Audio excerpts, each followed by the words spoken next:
கோயம்புத்தூரில் கொலை செய்யப்பட்ட இந்து முன்னணி பிரமுகர் சசிகுமாரின் மனைவி தற்கொலைக்கு முயன்றுள்ள சம்பவம் அங்கு பரபரப்பை ஏற்படுத்தியுள்ளது. இது தொடர்பாக நமது செய்தியாளர் ஷெர்லியிடம் கூடுதல் தகவல்களை கேட்கலாம். ஷெர்லி, சசிகுமார் மனைவி தற்கொலை முயற்சிக்கு ஈடுபட்ட காரணம் என்ன? தற்போது அவர் எங்கு இருக்கிறார்? இது குறித்து சொல்லுங்க.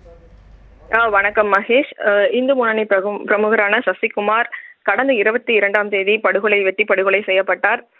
இதனை அடுத்து அவர்களது மனைவி மிகுந்த மன உளைச்சலுக்கு ஆளாக்கப்பட்டார். குறிப்பாக பார்த்தோம்னா, இருவரும் காதல் திருமணம் செய்து கொண்டவர்கள். எனவே பெற்றோரை எதிர்த்து யமுனா அவர்கள் சசிகுமாரை திருமணம் செய்து வாழ்ந்து வந்தார். சுமார் 5 ஆண்டுகளுக்கு மேலாக வாழ்ந்து வந்தனர். இந்நிலையில் அவர் படுகொலை செய்யப்பட்டதை அவரால் ஏற்றுக்கொள்ள முடியாத சூழல் இருந்து வந்தது. தொடர்ந்து அவர்கள் மனவேதனைக்கு ஆளாக்கப்பட்டிருந்தார். தொடர்ந்து அவர்களை உறவினர்கள் சூழ்ந்து இருந்த பொழுதும் அவர் இந்நிலையில் மன உளைச்சல் தாங்க முடியாத காரணத்தினால் இன்று அதிகாலை சுமார் 6:30 மணி அளவில் சாணி பவுடர் அருந்தி அவர் தற்கொலை முயற்சியில் ஈடுபட்டிருந்தார்.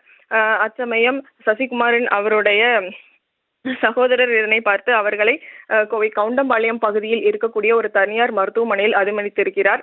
அவர்கள் வசித்து வந்த குடியிருப்பானது கவுண்டம்பாளையம் பகுதியில் உள்ள சுப்பிரமணியம் பாளையத்தில் வசித்து வந்தனர். அவர்களை அங்கு தற்கொலை முயற்சியில் ஈடுபட்ட யமுனா அவர்களை மீட்டு அவர்கள் அப்பகுதியில் இருக்கக்கூடிய தனியார் மருத்துவமனையில் அனுமதித்துள்ளனர். தற்போது கல்பனா அவர்களுக்கு சிகிச்சையானது வழங்கப்பட்டு வருகிறது. அவர் தீவிர சிகிச்சை பிரிவிலே அனுமதிக்கப்பட்டிருக்கிறார்.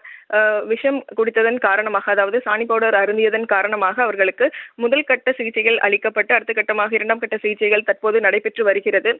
குறிப்பாக விஷம் அருந்தியதன் காரணமாக 24 மணி நேரத்திற்கு பின்னரே அவர்களுடைய உறுதியான நிலை குறித்து தெரிவிக்கப்படும் என மருத்துவர்கள் கூறியுள்ளனர்.